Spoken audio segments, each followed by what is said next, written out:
ಎಲ್ಲರಿಗೂ ನಮಸ್ಕಾರ. Welcome to Kannadathi Shilpa YouTube channel. So ಇವತ್ತಿನ ಈ ತರಗತಿಯಲ್ಲಿ 5ನೇ ತರಗತಿಯ ಭಾಗ 1ರಲ್ಲಿ ಬರುವಂತಹ ಪರಿಸರ ಅಧ್ಯಯನಕ್ಕೆ ಸಂಬಂಧಿಸಿದಂತೆ ಅಧ್ಯಾಯವಾರು ಪ್ರಮುಖ ಪ್ರಶ್ನೋತ್ತರಗಳನ್ನು ಸಾಲ್ವ್ ಮಾಡ್ತಾ ಹೋಗೋಣ. ಸೊ ಈ ಒಂದು ತರಗತಿ ಮುಂದೆ ಬರುವಂತಹ TET ಪರೀಕ್ಷೆಗೆ ಖಂಡಿತ ಹೆಲ್ಪ್ ಆಗುತ್ತೆ. ಹಾಗಾಗಿ ಈ ವಿಡಿಯೋನ ಸ್ಕಿಪ್ ಮಾಡದೆ ಕೊನೆವರೆಗೂ ನೋಡ್ತಾ ಹೋಗಿ. ಸೊ ಆಲ್ರೆಡಿ 3ನೇ ತರಗತಿ ಹಾಗೂ 4ನೇ ತರಗತಿಗೆ ಸಂಬಂಧಿಸಿದಂತೆ ಅಧ್ಯಾಯವಾರು ಪ್ರಮುಖ ಪ್ರಶ್ನೋತ್ತರಗಳನ್ನು ಸಾಲ್ವ್ ಮಾಡಿರುವಂತಹ ವಿಡಿಯೋನ ಆಲ್ರೆಡಿ ಅಪ್ಲೋಡ್ ಮಾಡಿದ್ದೀನಿ ಫ್ರೆಂಡ್ಸ್. ಸೊ ಆ 2 ವಿಡಿಯೋಗಳಿಗೆ ತುಂಬ ಒಳ್ಳೆ ಕಮೆಂಟ್ಗಳು ಬಂದಿದೆ. ಹಾಗಾಗಿ ನಿಮ್ಮೆಲ್ಲರ ಆಸೆಯ ಮೇರೆಗೆ ಈ ಒಂದು ತರಗತಿಯನ್ನು ಕಂಟಿನ್ಯೂ ಮಾಡ್ತಾ ಇದ್ದೀನಿ. ಸೊ ಇವತ್ತಿನ ಈ ತರಗತಿಯಲ್ಲಿ 5ನೇ ತರಗತಿಯ ಭಾಗ 1ರಲ್ಲಿ ಬರುವಂತಹ ಅಧ್ಯಾಯವಾರು ಪ್ರಮುಖ ಪ್ರಶ್ನೋತ್ತರಗಳನ್ನು ಸಾಲ್ವ್ ಮಾಡ್ತಾ ಹೋಗೋಣ. ಸೊ ಇವತ್ತಿನ ಈ ತರಗತಿಯ ಮೊದಲ ಪಾಠ ಯಾವುದು ಅಂದರೆ ಜೀವ ಪ್ರಪಂಚ. ಸೊ ಈ ಒಂದು ಜೀವ ಪ್ರಪಂಚ ಅನ್ನುವಂತಹ ಲೆಸನ್ ಮೇಲೆ ಬರುವಂತಹ ಪ್ರಮುಖ ಪ್ರಶ್ನೋತ್ತರಗಳನ್ನು ನೋಡ್ತಾ ಹೋಗೋಣ. ಮೊದಲನೇ ಪ್ರಶ್ನೆ, ಡ್ರಾಸಿರಾ ನೆಪೆಂಥಿಸ್ ಯೂಟ್ರಿಕ್ಯುಲೋರಿಯಾ ಸಸ್ಯಗಳು ತಮ್ಮ ಆಹಾರವನ್ನು ತಾವೇ ತಯಾರಿಸಿಕೊಂಡರು ನೈಟ್ರೋಜನ್ಗಾಗಿ ಕೀಟಗಳನ್ನು ಅವಲಂಬಿಸಿವೆ. ಸೊ ಇವುಗಳನ್ನು ಕೀಟಹಾರಿ ಸಸ್ಯಗಳು ಎನ್ನುವರು. ಸೊ ಕೀಟಹಾರಿ ಸಸ್ಯಗಳು ಎಂದರೇನು ಅಂಥೇಳಿ ಪ್ರಶ್ನೆ ಕೇಳ್ಬೋದು. ಹಾಗೂ ಕೀಟಹಾರಿ ಸಸ್ಯಗಳು ಯಾವುವು ಅಂತಲೂ ಕೂಡ ಪ್ರಶ್ನೆ ಬರಬಹುದು. ಸೊ ನೈಟ್ರೋಜನ್ಗಾಗಿ ಕೀಟಗಳನ್ನು ಅವಲಂಬಿಸಿರುವಂತಹ ಸಸ್ಯಗಳಿಗೆ ನಾವು ಕೀಟಹಾರಿ ಸಸ್ಯಗಳು ಅಂಥೇಳಿ ಕರಿತೀವಿ. ಸೊ ಕೀಟಹಾರಿ ಸಸ್ಯಗಳು ಯಾವುವು ಅಂದರೆ ಡ್ರಾಸಿರಾ ನೆಪೆಂಥಿಸ್ ಯೂಟ್ರಿಕ್ಯುಲೋರಿಯಾ. ಸೊ ಇವೆಲ್ಲವೂ ಕೀಟಹಾರಿ ಸಸ್ಯಗಳಿಗೆ ಉದಾಹರಣೆಗಳಾಗಿವೆ. ಇನ್ನು 2ನೇ ಪ್ರಶ್ನೆ, ಪರಪೋಷಕಗಳು ಎಂದರೇನು ಅನ್ನೋದು ಪ್ರಶ್ನೆ. ಸೊ ಪ್ರಾಣಿಗಳು ತಮ್ಮ ಆಹಾರವನ್ನು ತಾವೇ ತಯಾರಿಸಿಕೊಳ್ಳುವುದಿಲ್ಲ. ಅವು ಆಹಾರಕ್ಕಾಗಿ ಸಸ್ಯ ಹಾಗೂ ಇತರ ಪ್ರಾಣಿಗಳನ್ನು ಅವಲಂಬಿಸಿದೆ. ಹಾಗಾಗಿ ಪ್ರಾಣಿಗಳನ್ನು ಪರಪೋಷಕಗಳು ಎನ್ನುವರು. ಸೊ ಆಹಾರಕ್ಕಾಗಿ ಇತರ ಪ್ರಾಣಿಗಳ ಮೇಲೆ ಅವಲಂಬನೆ ಆಗಿರುವಂತಹ ಪ್ರಾಣಿಗಳನ್ನು ಪರಪೋಷಕಗಳು ಎನ್ನುವರು. ನೆಕ್ಸ್ಟು ಇಂಪಾರ್ಟೆಂಟ್ ಪಾಯಿಂಟ್ ನೋಡೋದಾದರೆ, ಸಸ್ಯಗಳು ಸೂರ್ಯನ ಬೆಳಕಿನ ಶಕ್ತಿ, ವಾಯುವಿನಲ್ಲಿನ ಕಾರ್ಬನ್ ಡೈಆಕ್ಸೈಡ್, ಮಣ್ಣಿನಲ್ಲಿರುವಂತಹ ನೀರು, ಖನಿಜ, ಲವಣಾಂಶಗಳನ್ನು ಬೇರುಗಳ ಮೂಲಕ ಹೀರಿ ಎಲೆಯಲ್ಲಿನ ಪತ್ರಹರಿತಿನ ಸಹಾಯದಿಂದ ಆಹಾರ ತಯಾರಿಸುತ್ತವೆ. ಸೊ ಇದನ್ನು ದ್ಯುತಿ ಸಂಶ್ಲೇಷಣೆ ಎನ್ನುವರು. ಸೊ ದ್ಯುತಿ ಸಂಶ್ಲೇಷಣೆ ಎಂದರೇನು ಅಂತೇಳಿ ಕೂಡ ಪ್ರಶ್ನೆ ಕೇಳ್ಬೋದು. ಇದು ಕೂಡ ತುಂಬ ಇಂಪಾರ್ಟೆಂಟ್ ಆದಂತಹ ಪಾಯಿಂಟ್ ಅಂತಲೇ ಹೇಳ್ಬೋದು. ಸೊ ಸಸ್ಯಗಳು ತಮ್ಮ ಆಹಾರಕ್ಕಾಗಿ ಸೂರ್ಯನ ಬೆಳಕಿನ ಶಕ್ತಿ, ವಾಯುವಿನಲ್ಲಿರುವಂತಹ ಕಾರ್ಬನ್ ಡೈಆಕ್ಸೈಡ್ ಹಾಗೂ ಮಣ್ಣಿನಲ್ಲಿರುವಂತಹ ನೀರು, ಖನಿಜ, ಲವಣಾಂಶಗಳನ್ನು ಬೇರುಗಳ ಮೂಲಕ ಹೀರಿ ಎಲೆಯಲ್ಲಿನ ಪತ್ರಹರಿತಿನ ಸಹಾಯದಿಂದ ಆಹಾರ ತಯಾರಿಸುತ್ತವೆ.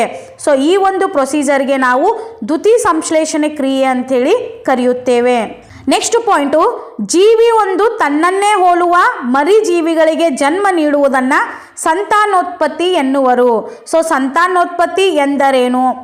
ಸೊ ಸಂತಾನೋತ್ಪತ್ತಿ ಎಂದರೆ ಜೀವಿಯೊಂದು ತನ್ನನ್ನೇ ಹೋಲುವಂತಹ ಮರಿಜೀವಿಗಳಿಗೆ ಜನ್ಮ ನೀಡುವಂತಹ ಕ್ರಿಯೆಗೆ ಸಂತಾನೋತ್ಪತ್ತಿ ಎನ್ನುವರು.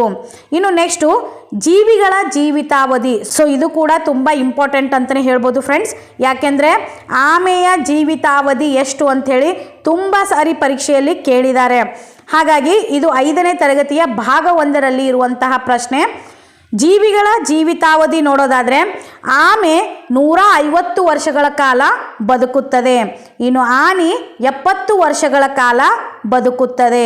ಇನ್ನು ಆಕಳು 20 ವರ್ಷಗಳ ಕಾಲ ಬದುಕುತ್ತದೆ. ಇನ್ನು ಹದ್ದು 20 ವರ್ಷ, ಮಾನವ 70ರಿಂದ 80 ವರ್ಷ.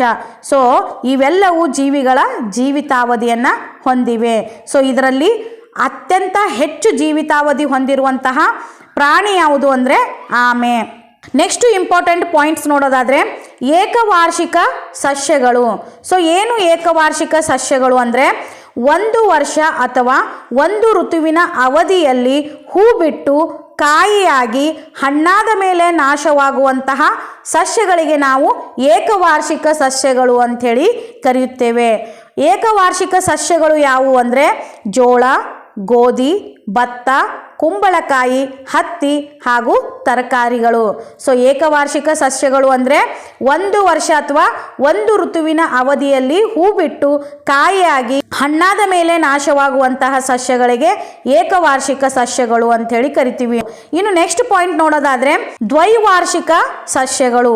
ಏನು ದ್ವೈವಾರ್ಷಿಕ ಸಸ್ಯಗಳು ಅಂದ್ರೆ 2 ವರ್ಷ ಅಥವಾ 2 ಋತುಗಳವರೆಗೂ ಜೀವಿಸಿ ಹೂವು, ಹಣ್ಣು, ಬೀಜಗಳನ್ನು ಉತ್ಪತ್ತಿ ಮಾಡಿ ನಾಶವಾಗುವಂತಹ ಸಸ್ಯಗಳಿಗೆ ದ್ವೈವಾರ್ಷಿಕ ಸಸ್ಯಗಳು ಅಂಥೇಳಿ ಕರೆಯುತ್ತೇವೆ.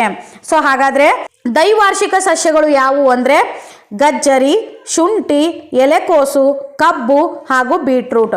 ಸೊ ಇವೆಲ್ಲವೂ ದ್ವೈವಾರ್ಷಿಕ ಸಸ್ಯಗಳಾಗಿವೆ.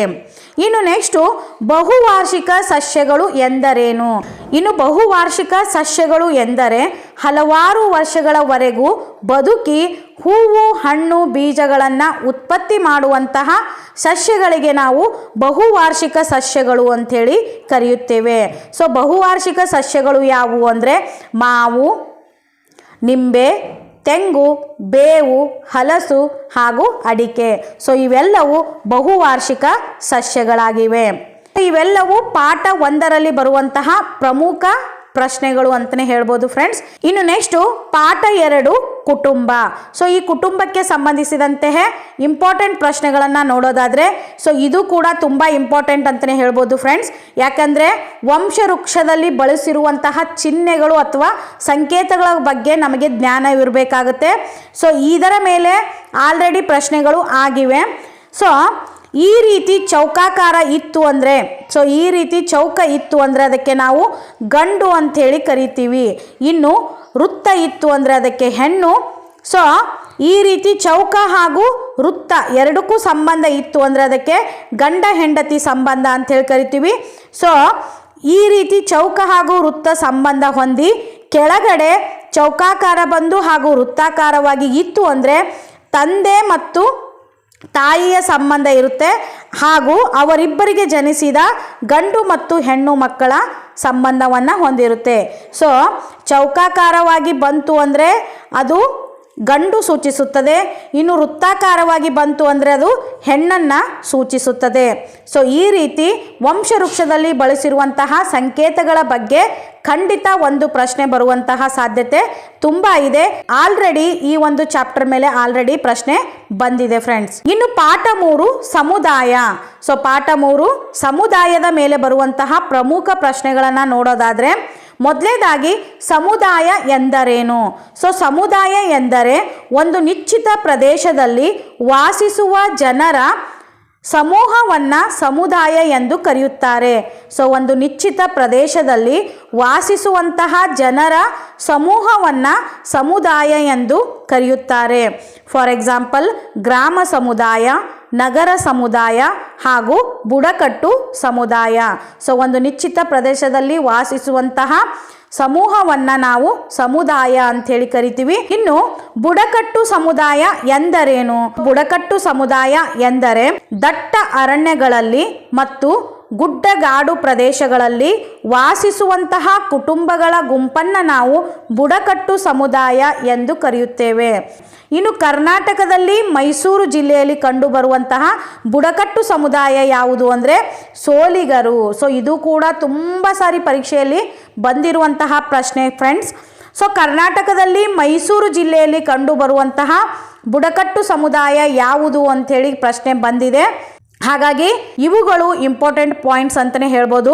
ಇನ್ನು ಕರ್ನಾಟಕದಲ್ಲಿ ಮೈಸೂರು ಜಿಲ್ಲೆಯಲ್ಲಿ ಕಂಡುಬರುವಂತಹ ಬುಡಕಟ್ಟು ಸಮುದಾಯ ಸೋಲಿಗರು. ಇನ್ನು ದಕ್ಷಿಣ ಕನ್ನಡದಲ್ಲಿ ಕಂಡುಬರುವಂತಹ ಬುಡಕಟ್ಟು ಸಮುದಾಯ ಯಾವುದು ಅಂದರೆ ಕೊರಗರು. ಸೊ ದಕ್ಷಿಣ ಕನ್ನಡದಲ್ಲಿ ಕೊರಗರು. ಇನ್ನು ಕೊಡಗು ಜಿಲ್ಲೆಯಲ್ಲಿ ಕಂಡುಬರುವಂತಹ ಬುಡಕಟ್ಟು ಸಮುದಾಯ ಯಾವುದು ಅಂದರೆ ಜೇನು ಕುರುಬರು ಮತ್ತು ಎರವರು. ಸೊ ಇದು ತುಂಬ ಇಂಪಾರ್ಟೆಂಟ್ ಅಂತಲೇ ಹೇಳ್ಬೋದು. ಕರ್ನಾಟಕದ ಮೈಸೂರು ಜಿಲ್ಲೆಯಲ್ಲಿ ಕಂಡುಬರುವಂತಹ ಬುಡಕಟ್ಟು ಸಮುದಾಯ ಯಾವುದು ಅಂದರೆ ಸೋಲಿಗರು, ದಕ್ಷಿಣ ಕನ್ನಡದಲ್ಲಿ ಕೊರಗರು, ಇನ್ನು ಕೊಡಗು ಜಿಲ್ಲೆಯಲ್ಲಿ ಜೇನು ಕುರುಬರು ಮತ್ತು ಎರವರು. ನೆಕ್ಸ್ಟು 4ನೇ ಪಾಠ ಸಮುದಾಯ ಕ್ರೀಡೆಗಳು. ಸೊ ಈ ಲೆಸನ್ಗೆ ಸಂಬಂಧಪಟ್ಟಂತೆ ಪ್ರಮುಖ ಪಾಯಿಂಟ್ಸ್ಗಳನ್ನು ನೋಡೋದಾದರೆ ಪ್ರಪಂಚದಲ್ಲಿಯೇ ಅತ್ಯಂತ ಎತ್ತರವಾದ ಶಿಖರ ಯಾವುದು ಅಂದರೆ Mount Everest.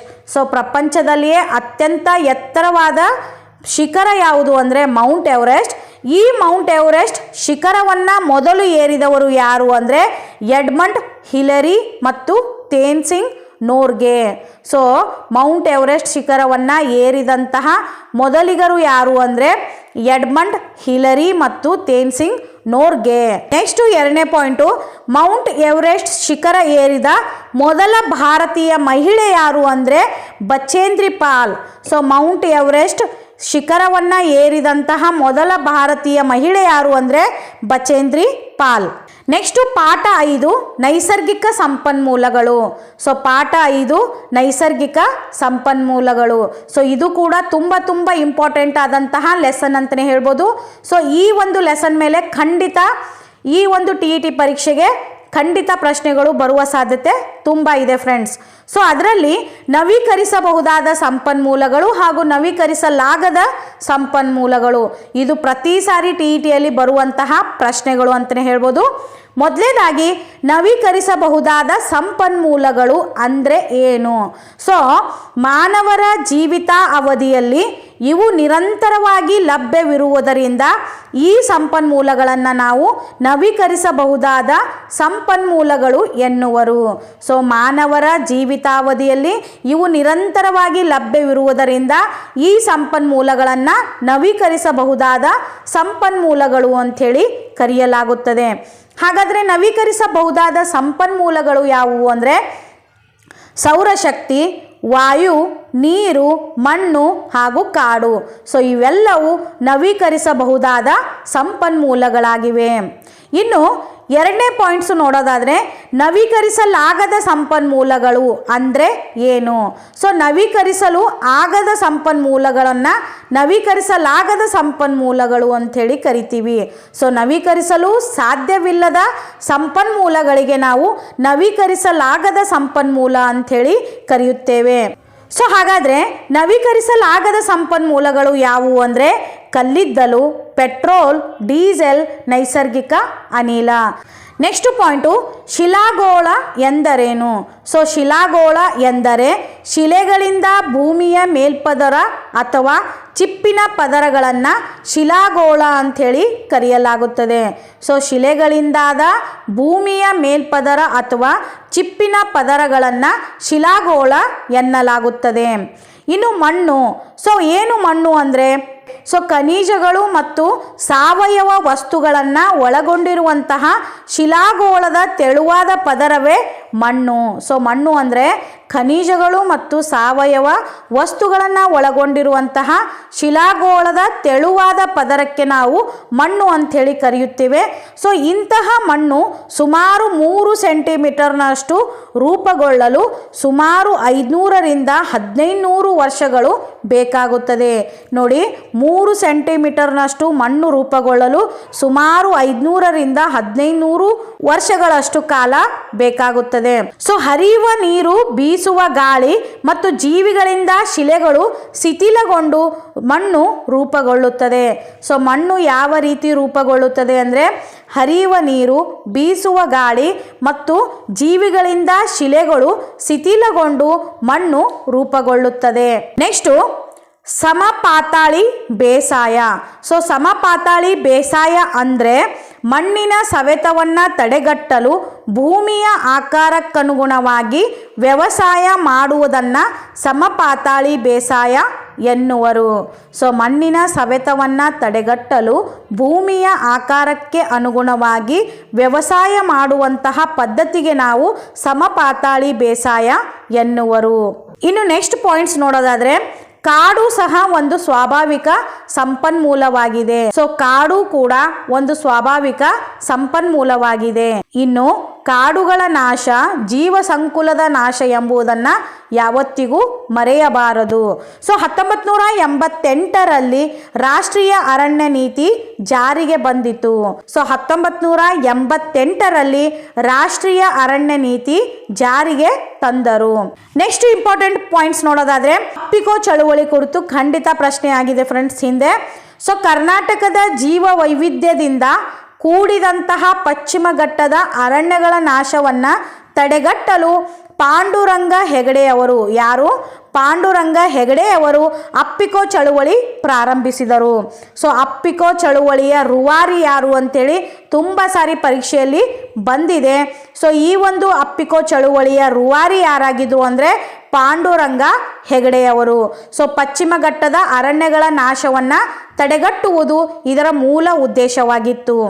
Next important points ನೋಡೋದಾದರೆ, ಕೇರಳದಲ್ಲಿರುವಂತಹ ಜೀವ ವೈವಿಧ್ಯ ತಾಣವಾದ ಮೌನ ಕಣಿವೆಯಲ್ಲಿ ಜಲವಿದ್ಯುತ್ ಯೋಜನೆ ಪ್ರಾರಂಭಿಸಲು ಸರ್ಕಾರ ಯತ್ನಿಸಿದಾಗ ಪರಿಸರವಾದಿಗಳು ಮೌನ ಕಣಿವೆ ಹೋರಾಟದ ಮೂಲಕ ಯೋಜನೆಯನ್ನು ತಡೆ ಹಿಡಿದರು. ನೆಕ್ಸ್ಟ್ ಪಾಯಿಂಟ್ಸ್ ನೋಡೋದಾದರೆ, ಬಿಹಾರದ ಅರಣ್ಯಗಳ ಸಂರಕ್ಷಣೆಗಾಗಿ ಪ್ರಾರಂಭವಾದ ಕಾಡನ್ನು ಉಳಿಸಿ ಸೊ ಜಂಗಲ್ ಬಚಾವೋ ಆಂದೋಲನ ಜಾರ್ಖಂಡ್ ಮತ್ತು ಒಡಿಸ್ಸಾಗೂ ಹರಡಿ ಅರಣ್ಯಗಳ ಸಂರಕ್ಷಣೆಗೆ ಕಾರಣವಾಯಿತು. ಸೊ ಜಂಗಲ್ ಬಚಾವೋ ಅನ್ನುವಂತಹ ಆಂದೋಲನವು ಜಾರ್ಖಂಡ್ ಮತ್ತು ಒಡಿಸ್ಸಾಗೂ ಕೂಡ ಹರಡಿ ಅಲ್ಲಿರುವಂತಹ ಅರಣ್ಯಗಳ ಸಂರಕ್ಷಣೆಗೆ ಕಾರಣವಾಯಿತು. ನೆಕ್ಸ್ಟ್ ಇಂಪಾರ್ಟೆಂಟ್ ಪಾಯಿಂಟ್ಸ್ ಕಡೆಗೆ ಹೋಗೋದಾದ್ರೆ, ಹಿಮಾಲಯದಲ್ಲಿನ ಅರಣ್ಯಗಳ ಸಂರಕ್ಷಣೆಗಾಗಿ ಸುಂದರ್ಲಾಲ್ ಬಹುಗುಣ್ ಅವರು ಚಿಪ್ಕೋ ಚಳುವಳಿ ಪ್ರಾರಂಭಿಸಿ ಮರಗಳ ನಾಶವನ್ನ ತಡೆ ಹಿಡಿದರು. ಸೊ ಸುಂದರ್ಲಾಲ್ ಬಹುಗುಣ್ ಅವರ ಯಾವ ಒಂದು ಚಳುವಳಿಯ ರೂವಾರಿಯಾಗಿದ್ರು ಅಂದ್ರೆ ಚಿಪ್ಕೋ ಚಳುವಳಿ. ಸೊ ಹಿಮಾಲಯದಲ್ಲಿನ ಅರಣ್ಯಗಳ ಸಂರಕ್ಷಣೆಗಾಗಿ ಸುಂದರ್ಲಾಲ್ ಬಹುಗುಣ್ ಅವರು ಚಿಪ್ಕೋ ಚಳುವಳಿ ಪ್ರಾರಂಭಿಸಿ ಸೊ ಮರಗಳ ನಾಶವನ್ನ ತಡೆ ಹಿಡಿದರು. ಸೊ ಅಪ್ಪಿಕೋ ಚಳುವಳಿ ಕರ್ನಾಟಕದಲ್ಲಾಗಿದ್ದು ಸೊ ಪಾಂಡುರಂಗ್ ಹೆಗಡೆ ಅವರು. ಇನ್ನು ಹಿಮಾಲಯದಲ್ಲಿನ ಅರಣ್ಯಗಳ ಸಂರಕ್ಷಣೆಗಾಗಿ ಚಿಪ್ಕೋ ಚಳುವಳಿ ಆಗುತ್ತೆ. ಸೊ ಇದರ ರೂವಾರಿ ಯಾರಾಗಿದ್ರು ಅಂದ್ರೆ ಸುಂದರ್ಲಾಲ್ ಬಹುಗುಣ ಅವರು.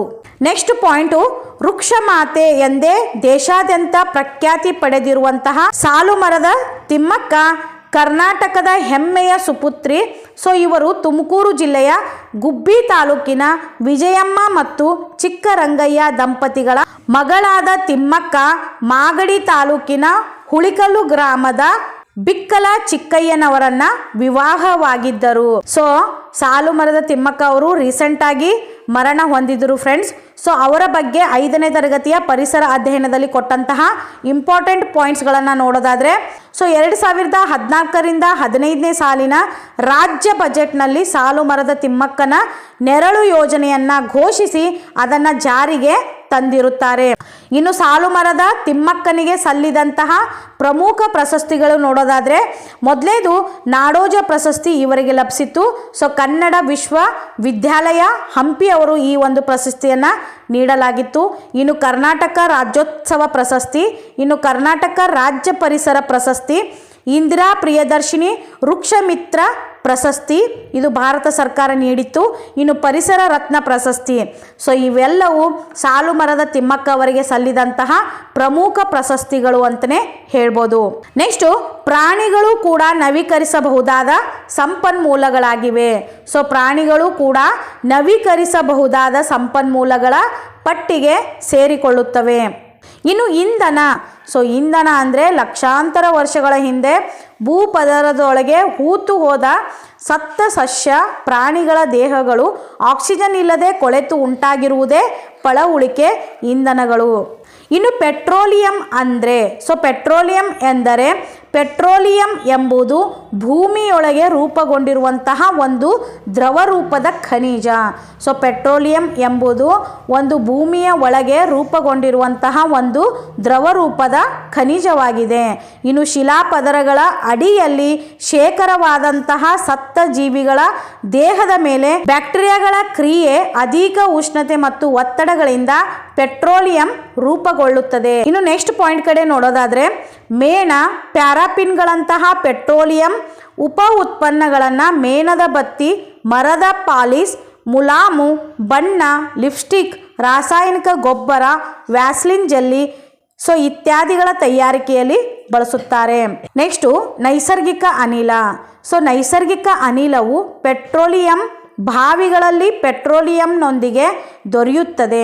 ಸೊ ಒತ್ತಡಕ್ಕೆ ಒಳಪಡಿಸಿದಂತಹ ನೈಸರ್ಗಿಕ ಅನಿಲವನ್ನು ಪೆಟ್ರೋಲ್ ಮತ್ತು ಡೀಸೆಲ್ಗಳ ಬದಲಿ ಇಂಧನವಾಗಿ ವಾಹನಗಳಿಗೆ ಬಳಸಲಾಗುತ್ತದೆ. ಸೊ ಪೆಟ್ರೋಲ್ ಮತ್ತು ಡೀಸೆಲ್ಗಳ ಬದಲಿಯಾಗಿ ಈ ಒಂದು ನೈಸರ್ಗಿಕ ಅನಿಲವನ್ನು ಇಂಧನವಾಗಿ ವಾಹನಗಳಲ್ಲಿ ಬಳಸಲಾಗುತ್ತದೆ. ನೆಕ್ಸ್ಟ್ ಪಾಯಿಂಟು, ಕಲ್ಲಿದ್ದಲು.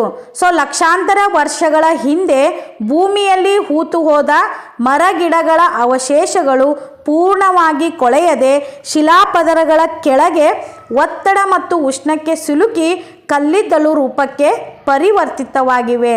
ಸೊ ಇವು ವಿದ್ಯುತ್ ಉತ್ಪಾದಿಸಲು ಇದನ್ನು ಇಂಧನವಾಗಿ ಬಳಸುತ್ತಾರೆ. ಸೊ ಕಲ್ಲಿದ್ದಲನ್ನು ಎಲ್ಲಿ ಬಳಸುತ್ತಾರೆ ಅಂದರೆ ವಿದ್ಯುತ್ ಉತ್ಪಾದಿಸಲು ಇವುಗಳನ್ನು ಇಂಧನವಾಗಿ ಬಳಸುತ್ತಾರೆ. ಸೊ ಈ ಒಂದು ಕಲ್ಲಿದ್ದಲನ್ನು ಶಕ್ತಿಯ ಮೂಲವಾದ ಕೈಗಾರಿಕೆಗಳಲ್ಲೂ ಕೂಡ ಬಳಸುತ್ತಾರೆ. ನೆಕ್ಸ್ಟ್ ಪಾಯಿಂಟು ಖನಿಜ ಸಂಪನ್ಮೂಲಗಳು. ಸೊ ಖನಿಜಗಳು ನೈಸರ್ಗಿಕ ಪ್ರಕ್ರಿಯೆಗಳಿಂದ ದೀರ್ಘಾವಧಿಯಲ್ಲಿ ಭೂಮಿಯಲ್ಲಿ ರೂಪುಗೊಳ್ಳುತ್ತವೆ. ಸೊ ಅವು ಶಿಲೆಗಳಲ್ಲಿ ದೊರೆಯುತ್ತವೆ. ಅದಿರಿನ ರೂಪದಲ್ಲಿ ಹೊರತೆಗೆದ ಖನಿಜಗಳನ್ನು ಕಾರ್ಖಾನೆಯಲ್ಲಿ ಶುದ್ಧೀಕರಿಸಿ ಲೋಹಗಳನ್ನು ಬೇರ್ಪಡಿಸಲಾಗುತ್ತದೆ. ಸೊ ಖನಿಜ ಸಂಪನ್ಮೂಲಗಳು ಇವು ಒಂದು ನೈಸರ್ಗಿಕ ಕ್ರಿಯೆಗಳಿಂದ ಭೂಮಿಯಲ್ಲಿ ರೂಪುಗೊಳ್ಳುವಂತಹ ಪ್ರಕ್ರಿಯೆಯಾಗಿರುತ್ತದೆ. ಫಾರ್ ಎಕ್ಸಾಂಪಲ್ ಆಗಿ ಕಬ್ಬಿಣದ ಅದಿರಿನಿಂದ ಕಬ್ಬಿಣವನ್ನು ಪಡೆಯುವುದು. ಇನ್ನು ಅಲ್ಯೂಮಿನಿಯಂ, ತಾಮ್ರ, ಬೆಳ್ಳಿ. ನೆಕ್ಸ್ಟ್ ಇಂಪಾರ್ಟೆಂಟ್ ಪಾಯಿಂಟ್ಸ್ ಕಡೆಗೆ ನೋಡೋದಾದರೆ ಖನಿಜಗಳು ನೈಸರ್ಗಿಕವಾಗಿ ಮತ್ತೆ ಭರ್ತಿಯಾಗಲು ಭೂಮಿಯ ಒಳಗೆ ನಡೆಯುವ ವೈಜ್ಞಾನಿಕ ಪ್ರಕ್ರಿಯೆಗಳನ್ನು ಅವಲಂಬಿಸದೆ ಲಕ್ಷಾಂತರ ವರ್ಷಗಳ ದೀರ್ಘಾವಧಿಯಲ್ಲಿ ಖನಿಜಗಳು ರೂಪುಗೊಳ್ಳುತ್ತವೆ. ಆದ್ದರಿಂದ ಇವುಗಳನ್ನು ಮಿತವಾಗಿ ಬಳಸಬೇಕು. ಸೊ ಖನಿಜಗಳು ನೈಸರ್ಗಿಕವಾಗಿ ಮತ್ತೆ ರೂಪುಗೊಳ್ಳಲು ತುಂಬ ಸಮಯ ಪಡೆದುಕೊಳ್ಳುವುದರಿಂದ ಇವುಗಳನ್ನು ಮಿತವಾಗಿ ಬಳಸಬೇಕಾಗುತ್ತದೆ. ಇನ್ನು ಪಾಠ 6 ವಾಯು. ಸೊ ಪಾಠ 6 ವಾಯುವಿನಲ್ಲಿ ಬರುವಂತಹ ಪ್ರಮುಖ ಪ್ರಶ್ನೆಗಳನ್ನು ನೋಡೋದಾದರೆ ಭೂಗೋಳದ ಸುತ್ತಲೂ ಇರುವ ಕವಚಕ್ಕೆ ನಾವು ವಾಯುಗೋಳ ಅಂಥೇಳಿ ಕರೆಯುತ್ತೇವೆ. ಸೊ ವಾಯುಗೋಳ ಅಂದರೆ ಭೂಗೋಳದ ಸುತ್ತಲೂ ಇರುವಂತಹ, ಸೊ ಭೂಮಿಯ ಸುತ್ತಲೂ ಇರುವಂತಹ ಕವಚಕ್ಕೆ ನಾವು ವಾಯುಗೋಳ ಎಂದು ಕರೆಯುತ್ತೇವೆ. ಸೊ ಈ ವಾಯುವಿನಲ್ಲಿರುವಂತಹ ಅನಿಲಗಳು ಯಾವುವು ಅಂದರೆ ಮೊದಲನೇದಾಗಿ ನೈಟ್ರೋಜನ್. ಸೊ ವಾಯುವಿನಲ್ಲಿರುವಂತಹ ಅನಿಲಗಳಲ್ಲಿ ಅತಿ ಹೆಚ್ಚಿನ ಪ್ರಮಾಣದಲ್ಲಿ ಕಂಡುಬರುವಂತಹ ಅನಿಲ ಯಾವುದು ಅಂದರೆ ನೈಟ್ರೋಜನ್. ಸೊ ಇದು ಕೂಡ ತುಂಬ ಸಾರಿ ಪರೀಕ್ಷೆಯಲ್ಲಿ ಕೇಳಿರುವಂತಹ ಪ್ರಶ್ನೆ ಫ್ರೆಂಡ್ಸ್. ವಾಯುವಿನಲ್ಲಿರುವ ಅನಿಲಗಳಲ್ಲಿ ಅತಿ ಹೆಚ್ಚಿನ ಪ್ರಮಾಣದಲ್ಲಿರುವಂತಹ ಅನಿಲ ಯಾವುದು ಅಂದರೆ ನೈಟ್ರೋಜನ್. ಎಷ್ಟು ಅಂದರೆ 10% ನೈಟ್ರೋಜನನ್ನು ನಾವು ವಾಯುವಿನಲ್ಲಿ ನೋಡ್ಬೋದು. ಇನ್ನು ಆಕ್ಸಿಜನ್ನು 21% ನಾವು ಈ ಒಂದು ವಾಯುವಿನಲ್ಲಿ ಇರುವಂತಹ ಅನಿಲವಾದಂತಹ ಆಕ್ಸಿಜನನ್ನು ನಾವು ನೋಡ್ಬೋದು. ಇನ್ನು ಕಾರ್ಬನ್ ಡೈಆಕ್ಸೈಡ್ 0.04 ಅಷ್ಟು.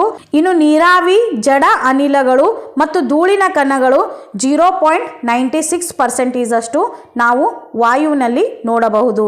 ನೆಕ್ಸ್ಟ್ ಇಂಪಾರ್ಟೆಂಟ್ ಪಾಯಿಂಟ್ಸ್ ಕಡೆಗೆ ಹೋಗೋದಾದರೆ ವಾಯು ಮಾಲಿನ್ಯ ಎಂದರೇನು? ಸೊ ವಾಯು ಮಾಲಿನ್ಯ ಎಂದರೆ ಮನುಷ್ಯರಿಗೆ ಅಥವಾ ಇತರ ಜೀವಿಗಳಿಗೆ ಹಾನಿ ಉಂಟು ಮಾಡುವಂತಹ ರಾಸಾಯನಿಕಗಳು, ಧೂಳು, ಸೂಕ್ಷ್ಮ ಜೀವಿಗಳು ವಾಯುವನ್ನು ಸೇರುವುದೇ ವಾಯು ಮಾಲಿನ್ಯ. ಇನ್ನು ವಾಯು ಮಾಲಿನ್ಯವನ್ನು ತಡೆಗಟ್ಟುವ ಕ್ರಮಗಳು ಯಾವುವು? ಮೊದಲನೇದಾಗಿ ಕೈಗಾರಿಕೆಗಳು ಹೊರಸೂಸುವಂತಹ ರಾಸಾಯನಿಕ ಅನುಪಯುಕ್ತ ತ್ಯಾಜ್ಯಗಳನ್ನು ವಾಯುವನ್ನು ಸೇರದಂತೆ ತಡಿಬೇಕು. ಇನ್ನು ಎರಡನೇದಾಗಿ ಹೊಗೆಯನ್ನು ವಾತಾವರಣದಿಂದ ಎತ್ತರಕ್ಕೆ ಕೊಂಡೊಯ್ದು ಬಿಡುಗಡೆ ಮಾಡುವಂತೆ ಎತ್ತರವಾದ ಹೊಗೆ ಕೊಳವೆಗಳನ್ನು ಕಟ್ಟುವುದು. ಇನ್ನು ಕಲ್ಲಿದ್ದಲು, ಡೀಸೆಲ್, ಪೆಟ್ರೋಲ್ ಇಂಧನಕ್ಕೆ ಬದಲಾಗಿ ಅನಿಲ ಇಂಧನವನ್ನು ಬಳಸುವುದು. ಇನ್ನು ನೆಕ್ಸ್ಟು ಹೊಗೆ ನಿಯಂತ್ರಣ ವ್ಯವಸ್ಥೆ ಇರುವಂತೆ ವಿನ್ಯಾಸಗೊಳಿಸುವುದು.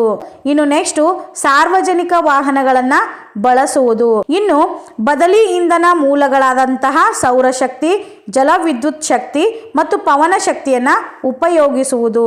ನೆಕ್ಸ್ಟು ಜನವಸತಿ ಪ್ರದೇಶಗಳಲ್ಲಿ ವಸ್ತುಗಳನ್ನು ಸುಡದಿರುವುದು. ಸೊ ಜನವಸತಿ ಇರುವಂತಹ ಸ್ಥಳಗಳಲ್ಲಿ ಅನುಪಯುಕ್ತ ವಸ್ತುಗಳನ್ನು ಸುಡದಿರುವುದು. ಇನ್ನು ಪಾಠ 7 ನೀರು.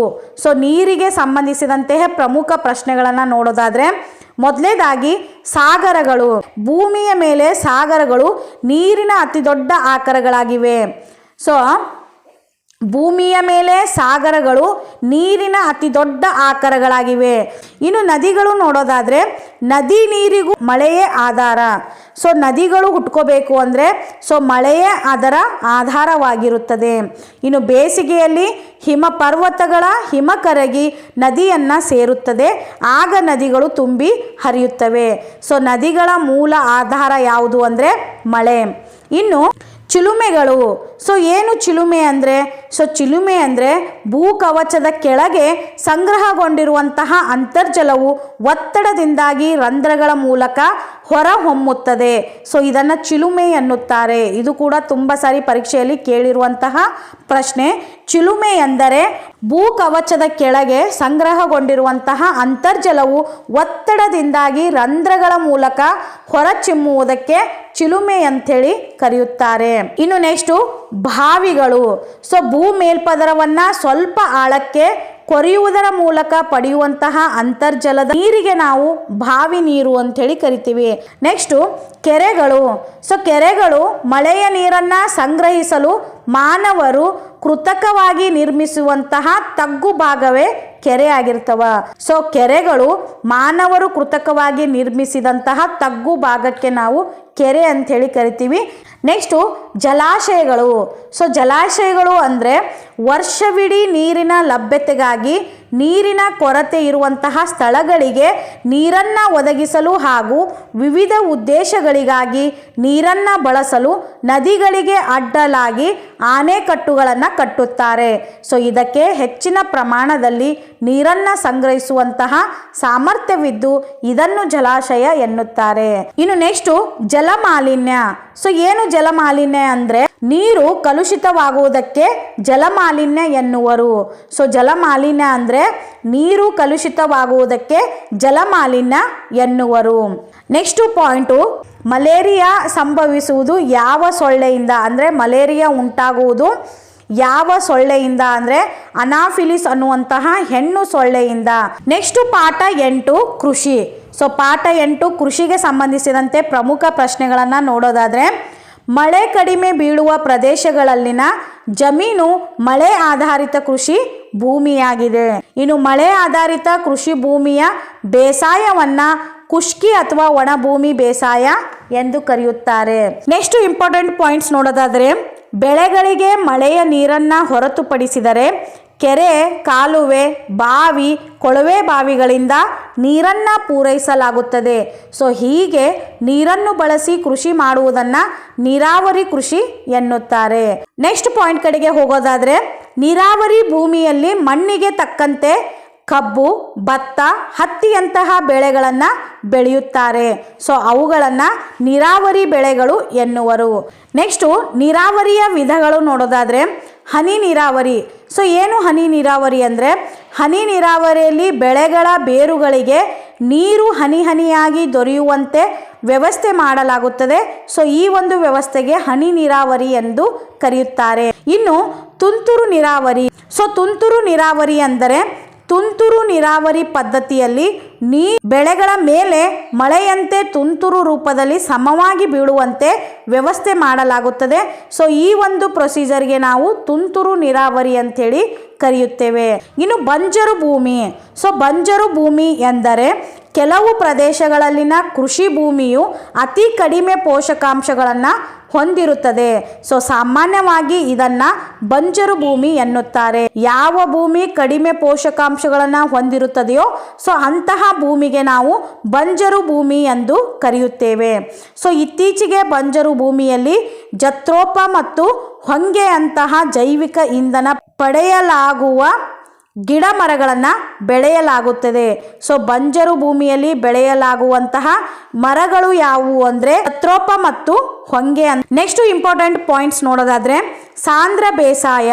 ಸೊ ಏನು ಸಾಂದ್ರ ಬೇಸಾಯ ಅಂದರೆ ಒಂದೇ ಕೃಷಿ ಜಮೀನಿನಲ್ಲಿ ವರ್ಷವೊಂದಕ್ಕೆ 2 ರಿಂದ 3 ಬೆಳೆಗಳನ್ನು ಬೆಳೆಯುವಂತಹ ಕ್ರಿಯೆ ಸಾಂದ್ರ ಬೇಸಾಯ ಅಂಥೇಳಿ ಕರೆಯುತ್ತೇವೆ. ಫಾರ್ ಎಕ್ಸಾಂಪಲ್ ಜೋಳ, ಭತ್ತ, ರಾಗಿ, ಸೂರ್ಯಕಾಂತಿ, ಹತ್ತಿ ಮತ್ತು ಹುರಳಿ. ಸೊ ಇವೆಲ್ಲವೂ ಸಾಂದ್ರ ಬೇಸಾಯಕ್ಕೆ ಉದಾಹರಣೆಗಳಾಗಿವೆ. ನೆಕ್ಸ್ಟು ಮಿಶ್ರ ಬೇಸಾಯ. ಸೊ ಇದು ಕೂಡ ತುಂಬ ಇಂಪಾರ್ಟೆಂಟ್ ಅಂತಲೇ ಹೇಳ್ಬೋದು ಫ್ರೆಂಡ್ಸ್. ಮಿಶ್ರ ಬೇಸಾಯ ಅಂದರೆ ಜಮೀನುಗಳಲ್ಲಿ ಬೆಳೆಗಳನ್ನು ಬೆಳೆಯುವುದರ ಜೊತೆಗೆ ದನಕರು, ಕೋಳಿ, ರೇಷ್ಮೆ, ಜೇನು ಸಾಕಣೆ ಮಾಡುವುದು. ಸೊ ಮಿಶ್ರ ಬೇಸಾಯ ಅಂದರೆ ಜಮೀನುಗಳಲ್ಲಿ ಬೆಳೆಗಳನ್ನು ಬೆಳೆಯುವುದರ ಜೊತೆಗೆ ದನಕರು ಆಗಿರ್ಬೋದು, ಕೋಳಿ ಸಾಕಾಣೆ ಆಗಿರ್ಬೋದು, ರೇಷ್ಮೆ ತಯಾರಿಕೆ ಆಗಿರ್ಬೋದು, ಜೇನು ಸಾಕಾಣಿಕೆ ಆಗಿರ್ಬೋದು. ಸೊ ಇವೆಲ್ಲವನ್ನು ಒಂದೇ ಜಮೀನಿನಲ್ಲಿ ಮಾಡುವುದಕ್ಕೆ ಮಿಶ್ರ ಬೇಸಾಯ ಅಂಥೇಳಿ ಕರೆಯುತ್ತೇವೆ. ಇನ್ನು ತೋಟಗಾರಿಕೆ. ಸೊ ತೋಟಗಾರಿಕೆ ಎಂದರೆ ಆಹಾರದ ಬೆಳೆಗಳ ಬದಲಿಗೆ ಕೃಷಿ ಜಮೀನಿನಲ್ಲಿ ವಿವಿಧ ಹಣ್ಣುಗಳು, ತರಕಾರಿ, ಕಾಫಿ ಮತ್ತು ಹೂಗಳನ್ನು ಬೆಳೆಯುವುದಾಗಿರುತ್ತದೆ. ಸೊ ಇದಾಗಿತ್ತು ಇಂದಿನ ತರಗತಿ. ಈ ತರಗತಿಯಲ್ಲಿ 5ನೇ ತರಗತಿಯ ಪರಿಸರ ಅಧ್ಯಯನ ಭಾಗ 1ರಲ್ಲಿ ಬರುವಂತಹ ಪ್ರಮುಖ 8 ಅಧ್ಯಾಯದ ಮೇಲೆ ಬರುವಂತಹ ಪ್ರಮುಖ ಪ್ರಶ್ನೋತ್ತರಗಳನ್ನು ಸಾಲ್ವ್ ಮಾಡ್ತಾ ಬಂದೆವು ಫ್ರೆಂಡ್ಸ್. ಸೊ ಈ ಒಂದು ತರಗತಿ ಖಂಡಿತ ನಿಮಗೆ ಹೆಲ್ಪ್ ಆಗುತ್ತೆ ಅಂತಲೇ ಹೇಳ್ಬೋದು. ಯಾಕೆಂದರೆ 5ನೇ ತರಗತಿಯ ಪಠ್ಯಪುಸ್ತಕ ತೆಗೆದುಕೊಂಡು ನೀವೇನಾದರೂ ಓದ್ತಾ ಕುಳಿತರೆ ಏನಿಲ್ಲ ಅಂದರೂ 1ರಿಂದ 2 ದಿನ ಖಂಡಿತ ಬೇಕಾಗುತ್ತೆ. ಸೊ ಆ 1ರಿಂದ 2 ದಿನ ನಿಮ್ಮ ಟೈಮ್ ವೇಸ್ಟ್ ಅಂತಲೇ ಹೇಳ್ಬೋದು. ಸೊ ಆ ಒಂದು ಪಠ್ಯಪುಸ್ತಕದಲ್ಲಿ ಬರುವಂತಹ ಇಂಪಾರ್ಟೆಂಟ್ ಪ್ರಶ್ನೆಗಳನ್ನು ಒಂದೇ ಒಂದು ವಿಡಿಯೋ ಮೂಲಕ ನಿಮ್ಮೆಲ್ಲರಿಗೂ ತಲುಪಿಸುವಂತಹ ಕ್ರಿಯೆ ಮಾಡಿದ್ದೀನಿ. ಸೊ ಈ ಒಂದು ಕ್ರಿಯೆಯಿಂದ ಖಂಡಿತ ನಿಮಗೆ ಟೈಮ್ ಸೇವ್ ಆಗುತ್ತೆ. ಸೊ ಈ ಒಂದು ತರಗತಿ ನಿಮಗೆ ಇಷ್ಟವಾದರೆ ನಿಮ್ಮ ಫ್ರೆಂಡ್ ಸರ್ಕಲ್ನಲ್ಲಿ ಈ ಒಂದು ತರಗತಿಯನ್ನು ಶೇರ್ ಮಾಡ್ತಾ ಹೋಗಿ.